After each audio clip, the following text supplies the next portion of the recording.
At this moment, FlameFrags was standing face to face with the one player on the server who was supposed to end his life entirely. And the best part wasn't the assassin himself, it was that the assassin didn't even realize who he was standing next to, because the player quietly walking beside him, the invisible guy, aka FlameFrags, was the exact target he had been hired to eliminate. And if that truth came out even a second too early, FlameFrags wouldn't just lose a fight, he'd lose his life on the Unstable SMP entirely. To understand how he ended up risking everything like this, the story has to rewind a few hours earlier. Earlier that day, Swipe, one of the most dangerous PvPers on the entire Unstable SMP, had announced a competition. He was looking for a teammate, not just any teammate, but someone skilled enough to fight alongside him as a mercenary. The reward wasn't loot or fame, it was training. One-on-one combat training from one of the best shield PvP players in the world. FlameFrags knew what that meant. Swipe had been hired by a powerful faction known as the Law to hunt him down. If FlameFrags wanted any chance of surviving on the server, he needed to close the skill gap fast. So he made a decision that could either save him or expose him completely. He entered the competition while fully invisible, using a voice changer and pretending to be an entirely different player. Against all odds, he won. And just like that, FlameFrags became the teammate of the very player sent to destroy him. But this alliance came with a deadly rule. If Swipe ever figured out who he really was, the deal was over. No explanations, no second chances. And that risk became real almost immediately. Before any training could begin, Swipe had work to do.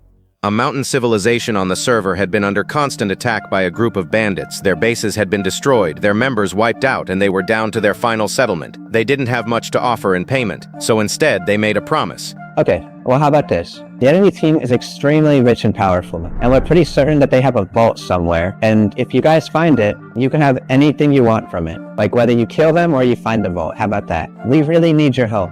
Like, please. Please, Swipe, we need this. We need you. If Swipe and his teammate could stop the bandits, they could take everything the enemy owned, including whatever was hidden inside their vault. Swipe accepted.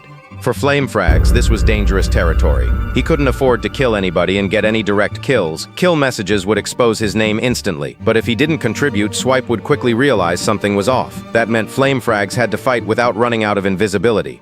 While waiting for the attack, Swipe began training him. The focus was shields, shield disabling, shield blocking, combo timing, instant shielding. Swipe broke down every mistake FlameFrags made, like when he swung too early, when he left gaps between attacks, when he hit shields without disabling them first, and FlameFrags learned fast, too fast. Swipe started noticing it. Every technique explained only needed a few attempts before FlameFrags adapted. Every critique led to immediate improvement.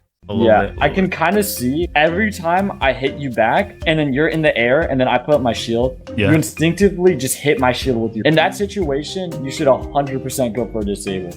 There should be no time where your sword strikes your opponent's shield without a disable. Still, Swipe didn't connect the dots yet. And then the bandits arrived. Alright, guys, it's time.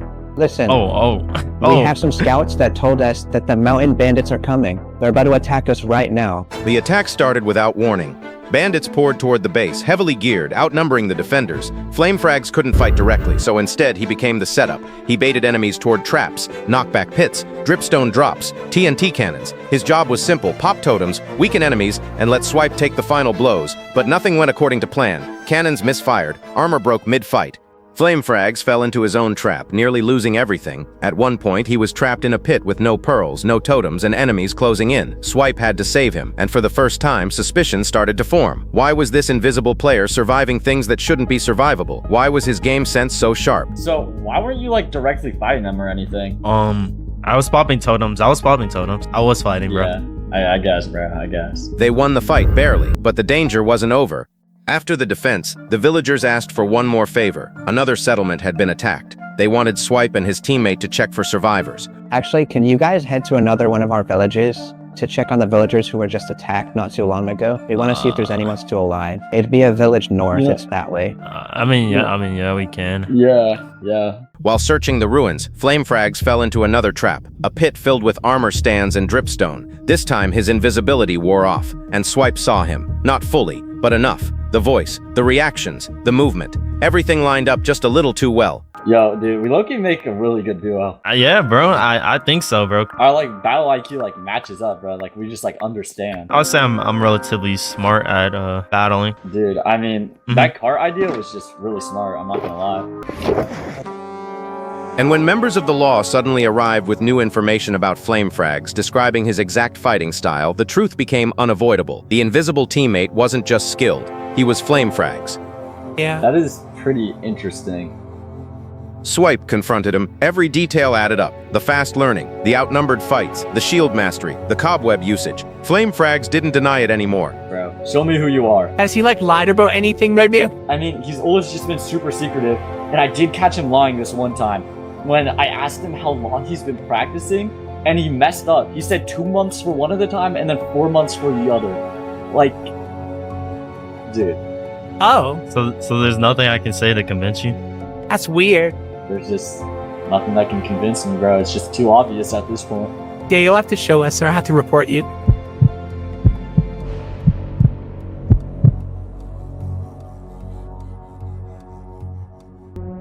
No. It's that's Flame, that's him! And now Swipe was stuck with a choice. Turn him in and let the law take credit, or kill him himself and take both the glory and the payment.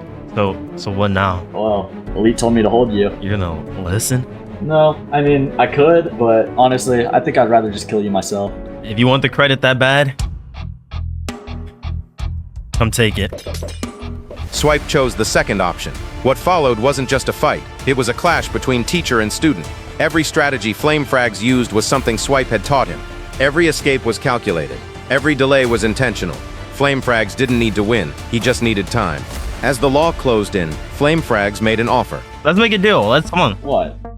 If you want kill credit, bro, the law's gonna, it doesn't matter. The law is gonna be here. I'm not letting you kill me, dude. Like, You're not letting me kill you. without the law being here, they're gonna take all the credit for your kill, bro. Come on. I'm not going to die like in just a quit drop. I'm gonna keep running around. Okay, so I'll just chase you. Yeah, and then I'm gonna hold until the law gets here, and then what? You're still talking like you don't know how this ends. I do. I'm gonna hold until the law gets here, and then I have no choice but to run away once they're here. I won't even try and fight you. Like I gave it a try. You're obviously stronger. It's whatever. You're Swipe. Whatever.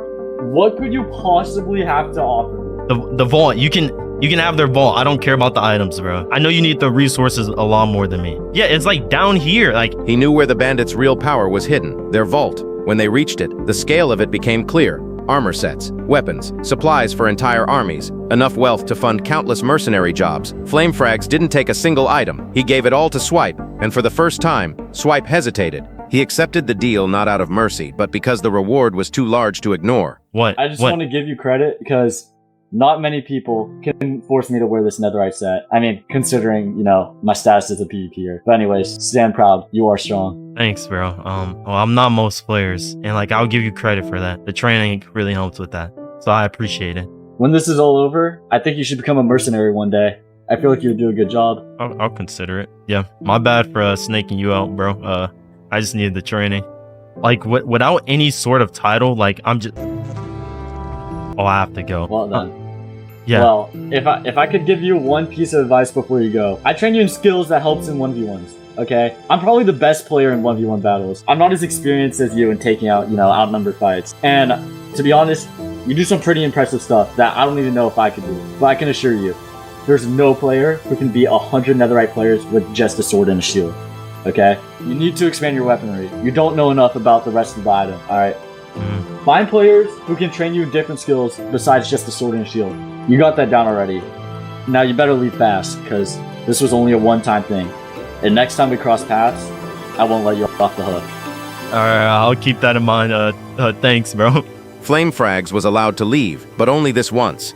With his identity fully exposed, FlameFrags had no choice but to disappear before the law arrived. He left with new skills, faster shielding, better combat awareness, advanced movement, and one technique that stood above the rest, bow boosting. Swipe had one final warning for him. Sword and shield alone wouldn't be enough forever. To survive Unstable SMP, FlameFrags would need to master every weapon available, and next time they met, there would be no deals. The hunt wasn't over. It had only just begun. But at the end of his video, My journey wasn't over, and I knew exactly who to look for next. If you reached until here, you're a legend. Subscribe, and I'll see you in the Parrots recap.